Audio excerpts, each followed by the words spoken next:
anak-anakku, apa kabar semuanya? Baik kan?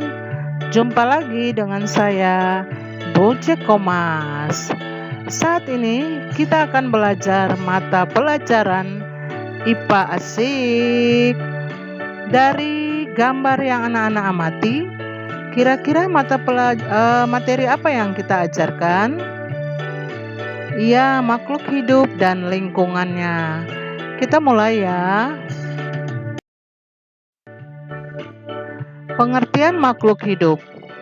Makhluk hidup adalah organisme yang memiliki kemampuan untuk bernapas, berpindah tempat, merespons terhadap perubahan diri mereka, serta lingkungannya. Makhluk hidup dibedakan menjadi 3 kelompok, yaitu manusia, hewan, dan tumbuhan. Dari ketiga jenis makhluk tersebut dalam kehidupan saling berinteraksi satu dengan yang lain. Misal, manusia membutuhkan makanan yang bersumber dari hewan dan tumbuhan. Hewan memakan hewan lainnya atau tumbuhan lain agar dapat bertahan hidup, sementara tumbuhan memerlukan energi dari alam. Ekosistem. Ekosistem adalah hubungan timbal balik antara komponen biotik dengan lingkungan di sekitarnya. Makhluk hidup sebagai komponen biotik dan lingkungan yang merupakan komponen abiotik saling mempengaruhi satu sama yang lain dan tergabung dalam satu ekosistem. Hubungan antar makhluk hidup. Hubungan antar makhluk hidup di alam yang akan kita pelajari adalah 1. Makan dimakan atau rantai makanan. Yang kedua adalah simbiosis. Simbiosis ada 3. 1. Mutualisme. 2. Komensalisme. Dan yang ketiga,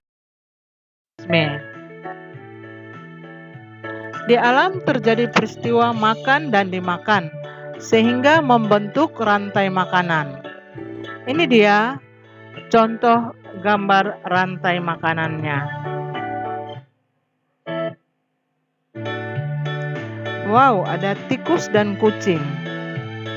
Kucing memakan tikus sehingga populasi tikus berkurang. Contoh rantai makanan yang Ibu Guru C tampilkan di sini adalah contoh rantai makanan di sawah. Silakan anak-anak amati ya. Ada padi, belalang, katak, ular, burung elang, dan pengurai.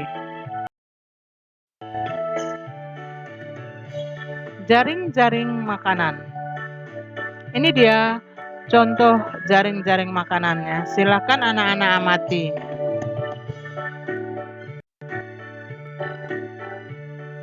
Jaring-jaring makanan adalah gabungan dari beberapa rantai makanan yang siklusnya saling berhubungan. Oleh karena itu, bisa disimpulkan bahwa rantai makanan merupakan bagian dari jaring-jaring makanan dalam cakupan yang lebih luas lagi. Jaring-jaring makanan ini sedikit berbeda dengan rantai makanan. Lalu, apa yang membedakan jaring-jaring makanan dengan rantai makanan? Nah, organisme yang terkumpul pada jaring-jaring makanan itu memiliki beberapa jenis organisme yang bisa dipilih menjadi makanannya. Sedangkan rantai makanan, organisme yang menjadi konsumen hanya mempunyai satu pilihan makanan saja. Meskipun tersedia beberapa, namun jumlahnya lebih sedikit dibandingkan dengan organisme yang ada pada jaring-jaring makanan.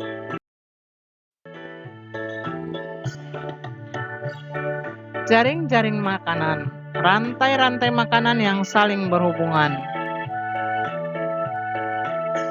Silakan anak-anak amati ya.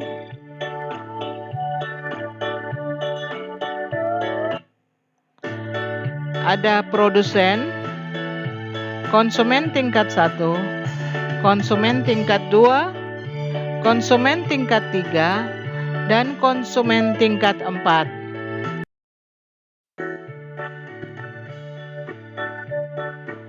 Piramida rantai makanan.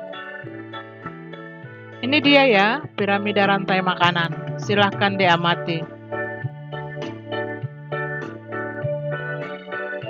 Piramida makanan menggambarkan bahwa jumlah produsen itu lebih besar dari herbivora dan lebih besar dari karnivora.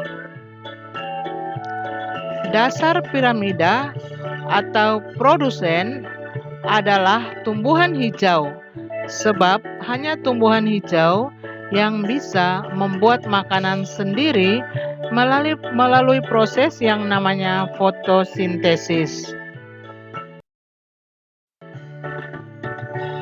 Hubungan antar makhluk hidup selain makan dan dimakan, ada juga simbiosis.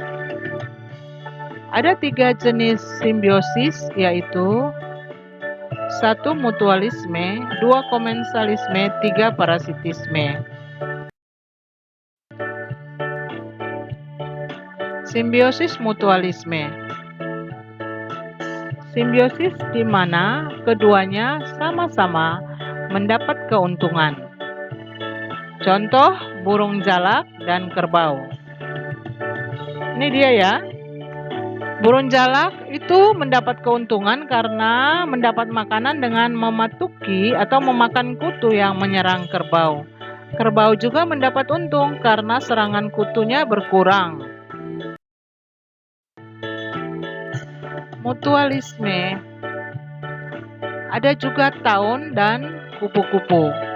Taun dan kupu-kupu menghisap sari bunga dan tanpa sadar juga membantu penyerbukan. Ada anemon laut dan ikan badut. Ikan ini lebih dikenal dengan nama Nemo. Anemon laut akan memberikan perlindungan dari serangan predator, sedangkan ikan badut memakan parasit berbahaya yang melekat pada tentakel anemon laut dan membersihkan anemon dari kotoran.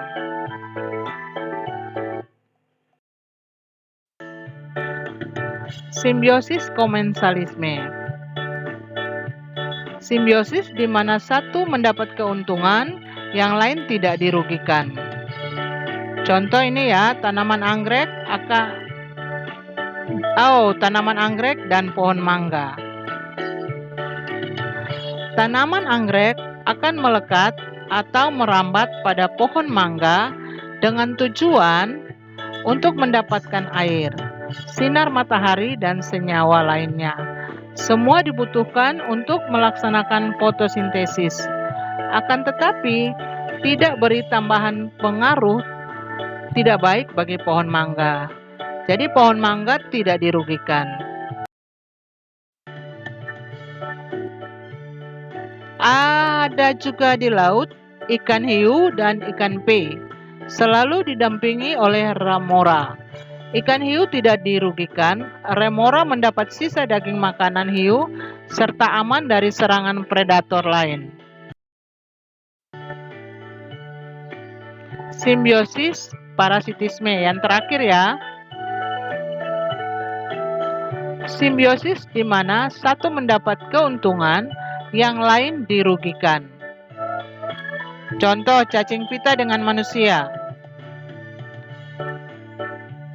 Contoh simbiosis parasitisme yang pertama bisa kita jumpai pada pola hubungan antara cacing pita dengan manusia.